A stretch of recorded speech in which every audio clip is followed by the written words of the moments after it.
Hi, my name is Chrissy. Welcome to Intuitive Parent Evolution. And you've just found a series of videos where I'm going to take you through a bit of what my journey has been like raising two kids who are beautifully different.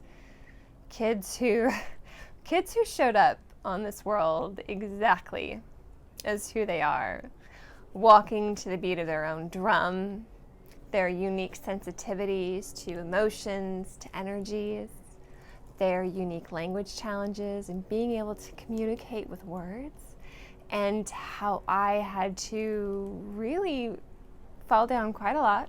I did do that.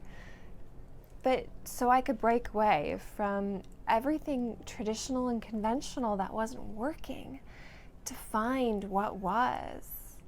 And that was a path that was uniquely ours, uniquely Kate's, uniquely Eric's. So again, my name is Chrissy.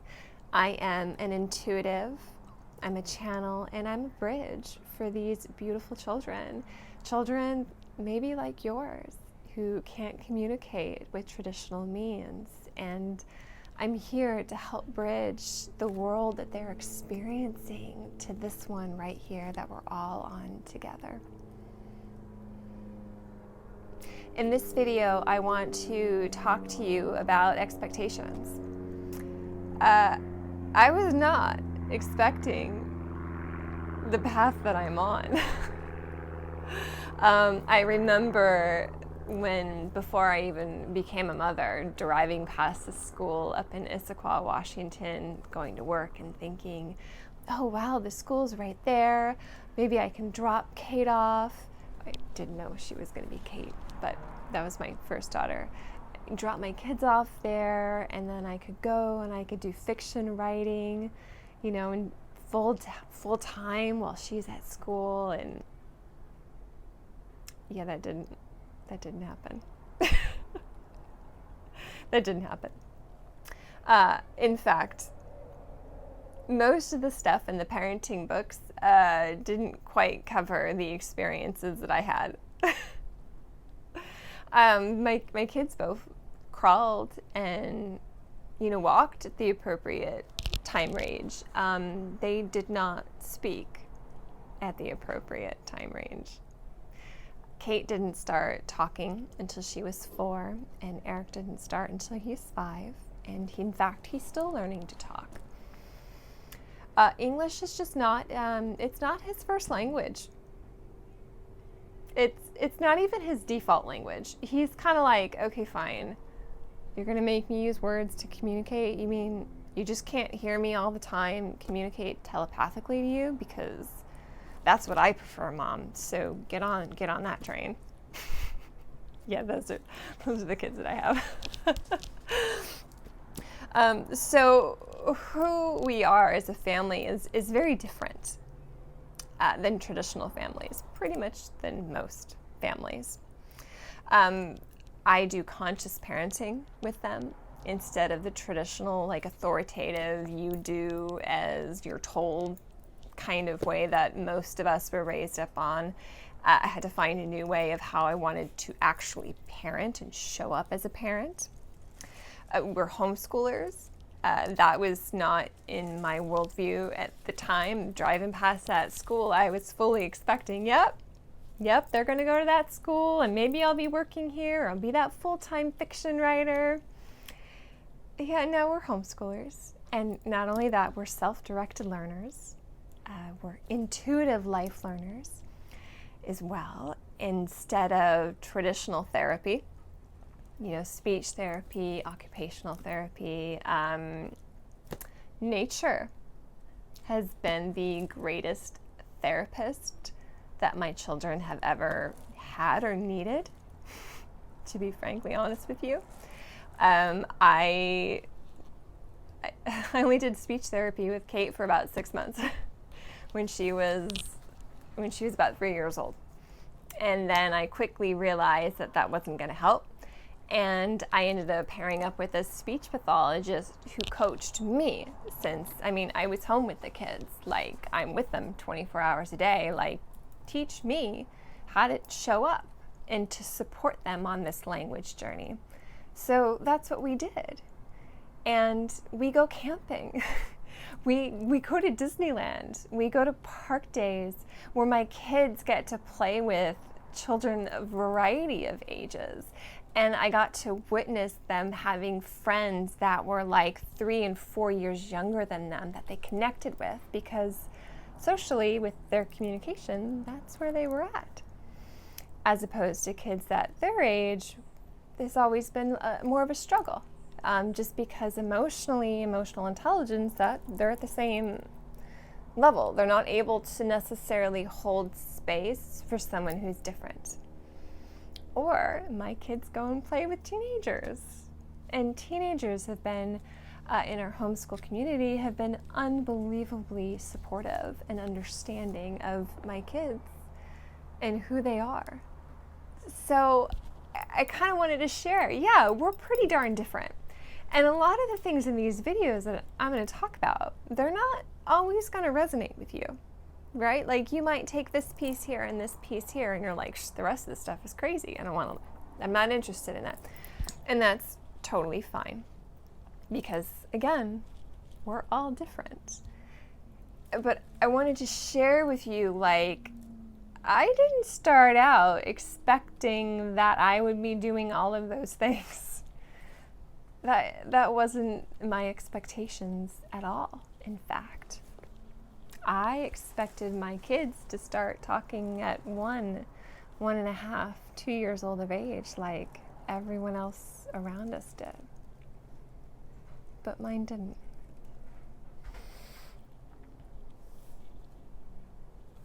So I'm going to give you kind of a little bit about just who my kids are. Nothing I'm sharing with you in any of these videos is medical advice at all. Like, seek medical professionals for support. What I will say is make sure it feels right to you as the parent, like right in your gut, not in the fear of your head, but like in your gut. You know what I mean. When it feels right, or when it doesn't feel right, you feel it. That's a lot of what I'm going to talk about, is this parent intuition that I had to redevelop.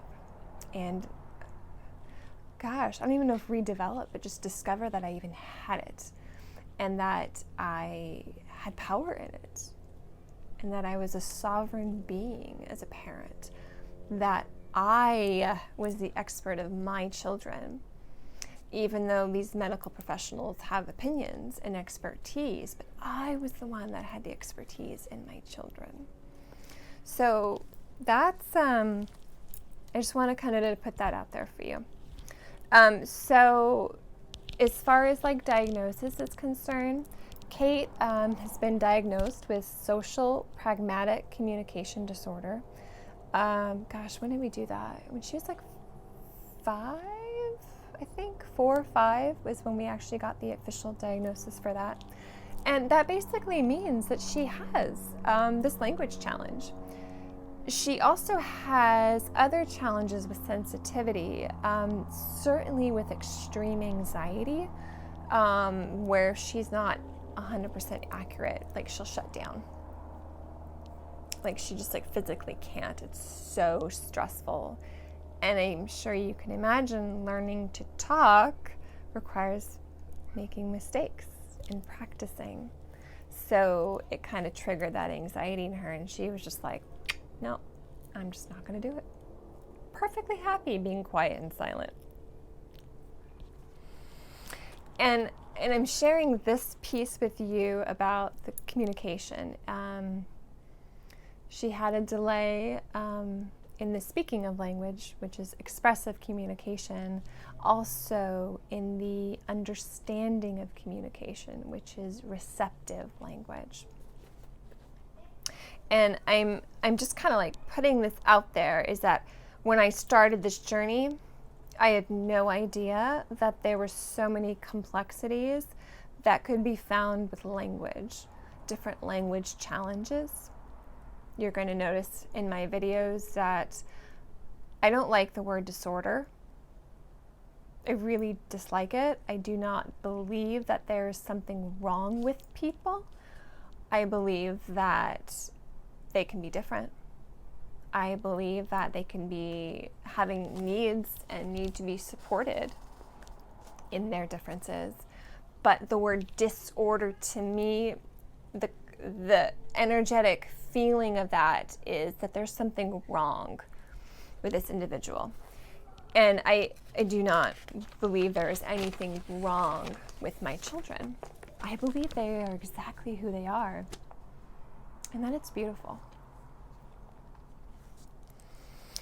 So, and I say that too, is our first pediatrician had no idea that there was something like language communication challenges. All she knew was autism and autism spectrum disorder.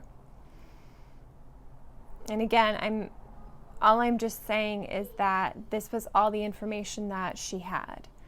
And this was all the information the neurologist that we saw had. And the first speech pathologist that we saw and spent a lot of money on for private speech therapy did not even understand that, oh yeah, expressive communication delay, receptive communication delay, these are things that can happen. They didn't have that knowledge. And as a parent, I was turning to these professionals and trusting in them to help me understand the child that I had on my hand and how I could support her in the way that she needed. Yeah. I had no idea what this journey of parenting would take me on. I had no idea the courage that would be required of me. Or I should say the courage my children were asking of me to embody. My kids didn't have a voice of their own, so I needed to be their voice. And I didn't have professionals around me who, frankly, I could trust. And I had to learn step by step, or honestly, mostly me falling down and like pulling myself back up to find my way forward, to find what was in alignment to what I felt inside me as the parent of these children. And there was no well-trodden path for me to follow. I mean, I grew up here in the United States, in California, and I went to the school systems, and there was paths that you followed and the steps that you had to take. And then I had these kids who were just like, no, that's not for us. I'm like, I don't know what to do with this. I have no idea what to do with this. And there's nobody around who can really help me find what to do with this. I'm laughing because it's either you laugh or you cry, right? And I had plenty of times where I was crying. And now I can look back and I can actually look back at that time with, yes, that was really hard. Yes, it was really hurtful. And it was really scary. And I'm incredibly grateful for it. I mean, frankly, it brought me to you. I wouldn't be sitting here right now if I hadn't gone through what I went through. If I hadn't said yes to who my kids are. And so I'm gonna start sharing in these different videos, and I'm not gonna put it all in one because the story's too big. And I like to talk, apparently. But I had to learn how to trust in my kids and who they are. And, you know, it's breaking away again from the traditional, conventional beliefs, as I had these professionals in white coats who were saying one thing to me, and yet what I felt inside as a parent, I'm like, no, you're wrong. Like, that's just not right about who this child in front of you is. And like, I had to start trusting that voice. And she was pretty darn quiet at first. She was not loud. She was not courageous. She had no idea how to stand her ground and just speak with her power. And frankly, she's still learning it. I'm still learning how to do it. But before I could trust in who my kids were, I had to trust in myself. I had to trust in that voice inside me. I had to trust in me. So again, nothing at all like what I expected when I said yes to being a parent. Nothing at all like I expected. And yet, here I am. And I have these two kids who are very unique, who are very different. And they're so filled with joy. And they're shining, they're thriving. And it was me. And it was Sean who made that happen, because we said to the world and the expectations, like, no, this isn't about you. It's about this child. It is about their exact needs. And can we do that next courageous thing? To say yes to them. To say, okay, I don't know where this path is going to take me. I don't know where. Like, we're in the wilderness here, right? We stepped off the school path, the parenting path. We're like no man's land. And to say yes. Okay. I will trust you. I will listen to you. Show me the way forward. And that's what my kids did. Both of them in their own unique ways. They showed us the way. So in the next video, I'm going to share with you even more about Kate. And she really opened the door for me, and if she hadn't, there's no way I could have showed up for what was needed of me for Eric and his unique challenges and experiences of the world. So thank you so much for being here. Please like and subscribe to this video, this YouTube channel, Intuitive Parent Evolution. Join me on Facebook. I have a Facebook group. And send me a message if you want to work with me, if you have a child who isn't talking and you need support in whatever way that looks like for you. Reach out to me, let me know. I also do birth chart readings and just beautiful comparison between your chart, your child's chart, and to really kind of give you some tips and tools on how to support them and their unique way of being in this world. So thank you so much for joining me. I look forward to working with you. And in the meantime, go ahead and find me in the next video. I'll talk to you later. Bye.